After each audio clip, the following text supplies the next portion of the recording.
بل د قدرت کار دی چې دا غلط خلک ستا ځای ته ځي راځي که نه او ته د غلطو خلکو سره دوستانه ساتې نو بیا دا ستا بچي نه دي په دیو کې هم د هغې غلطو خلکو رنګ بې راځي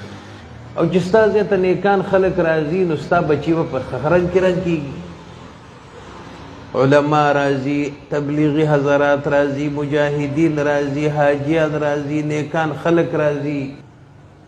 د منځونو والا راځي د الله د دین والا راځي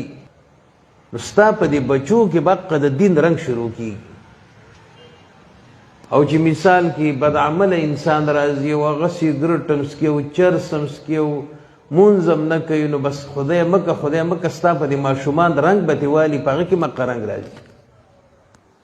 نو د ټولو نه اولنی ادب دا دی چې ته دوستانه او تعلق ساتي اول یې ښه وټنګوه چې دی نیک دی او که نه دی چې نیکي پیغمبر علیه السلام وایي د هر قصه دوستانه وه